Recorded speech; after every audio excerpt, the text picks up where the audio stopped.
How's it, Godzilla fans, kaiju fans, collectors, and just general people of YouTube? This is Chanzilla1964 coming back to you with yet another figure review. This time we're reviewing the second Bandai Movie Monster Series figure in the lineup for the month of June. That being the Bandai Movie Monster Series Godzilla Final Wars Monster X figure. So, with this guy, starting off with detail.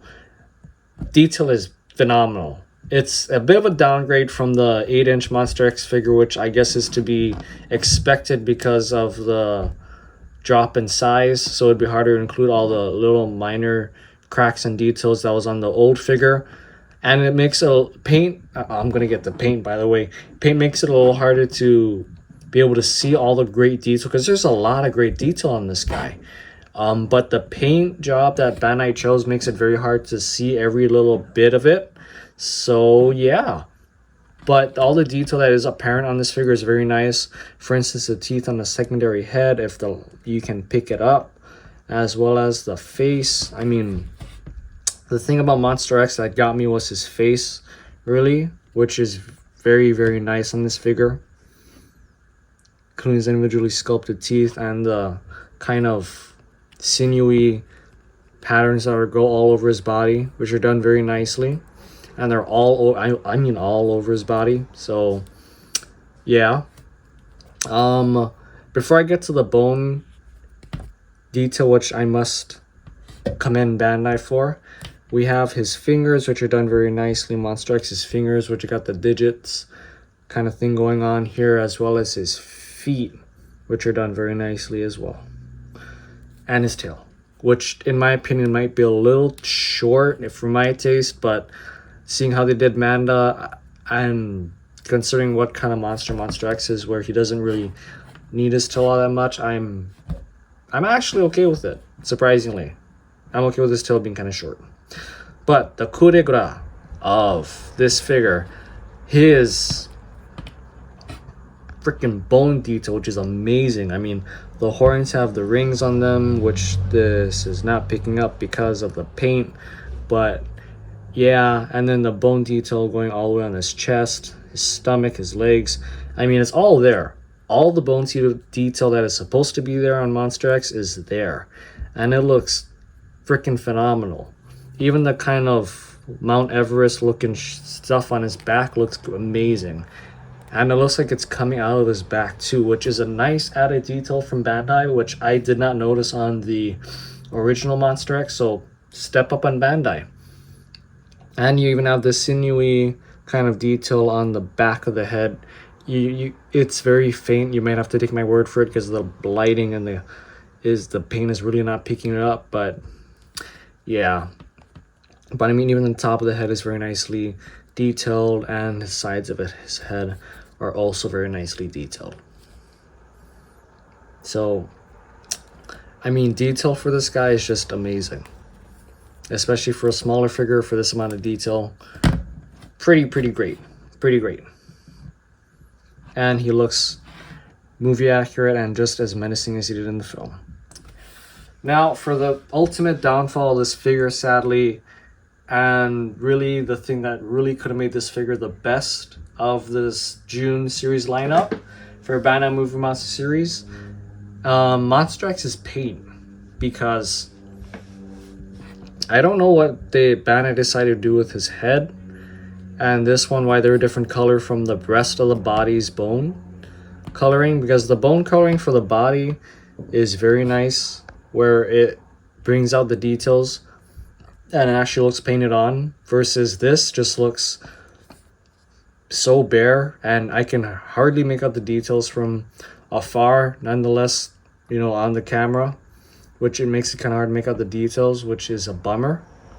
And not to mention, there's a lot of missing paint.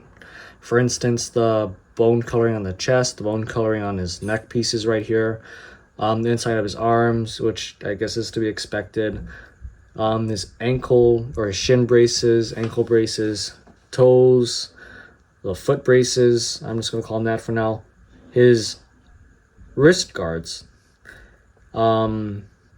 these jagged pieces on the tail, which I think shouldn't have been too hard to paint, And then the rings on the tip of the toe, which I can definitely understand not painting, because yeah, it's a lot to paint. But I mean, even the paint for the teeth on the small heads, which if they could have just painted it black, one quick over, it would have been perfectly fine. And heck, the thing that could have really brought this figure out is if they just painted this like all white, all over here white, or if they could have just used the same black vinyl and just painted over the white bone color over that black vinyl, and it would have made the detail pop so much more, because it pops here but not so much here, which is sad to say, but it's still a great figure. It's just there could have been better choices made with how it was made. Yeah, you guys will be seeing a custom of this guy coming out sometime soon after this video, so keep an eye out for it. Yeah, from yours truly. Enough bitching and moaning. Moving on to articulation for this guy. He has a total of 3 points of articulation. I'm sorry, 4 points of articulation. And I wish it was really 5, but I can do without the 5th one, because his arms move. Monster X's arms move. His tail moves, so that's 3. His waist does not move, which would have been the 5th one. But there is a glue seal there, interesting enough. But his head does move, which is really cool. And I like that added little kind of detail that they did from the original Monster X figure. Cool. Moving on to size comparison for Monster X here. We have him up against the brand new released Final Wars Godzilla figure and the old Bandai Gigan from Final Wars figure, which is pretty much the same figure as the new one, just with better paint. As you can see, old Bandai, I miss ya. But the size comparison for this guy, he sizes up perfectly with both of these figures. So he's one of the more perfectly sized up figures for this, I would say. Because he's just about as tall as Godzilla, all things considered. And he's about the same height as Gigan as well, which he is. For bringing him here, yes, maybe a little taller, but that's cool because he's a precursor Ghidorah, so he should be huge. But yeah, sizing for Monster X is perfect.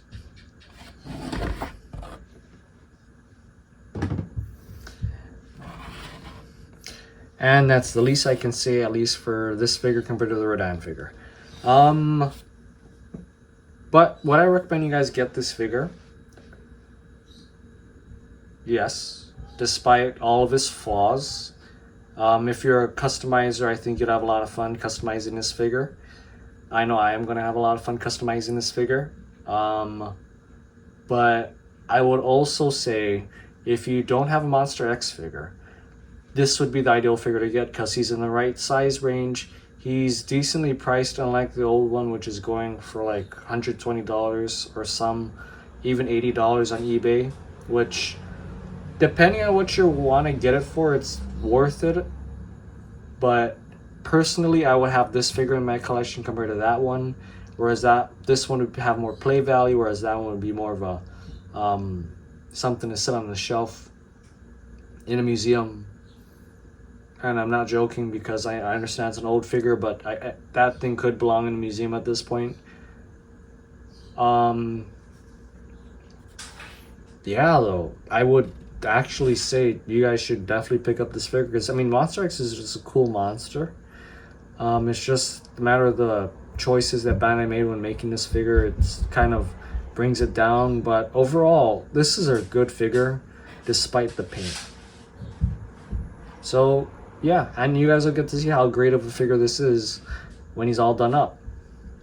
So customizers out there, 100% recommend you guys get this figure, and I give you the chance to make him movie accurate. So that's right, this challenge is coming from me. All kaiju figure customizers out there, I challenge you to make a movie accurate. I'm going to show mine on this channel. I challenge you to show yours on Instagram, Your platforms, you do you. Anyways, though, this will do it for today's review. If you guys liked this video, please be sure to hit that thumbs up button down below. If you guys think I may have missed something, or I may have been wrong, or I may have been too harsh or too nice on this review, because there's a lot of mixed bag of opinions on this guy, which is understandable. But if you have any feelings you gotta get off your chest, leave it in the comment section down below. And if you like what you see on the channel, be sure to hit the subscribe button. Anyways, this has been Chanzilla 1964 saying, till next time, guys. Peace, peace.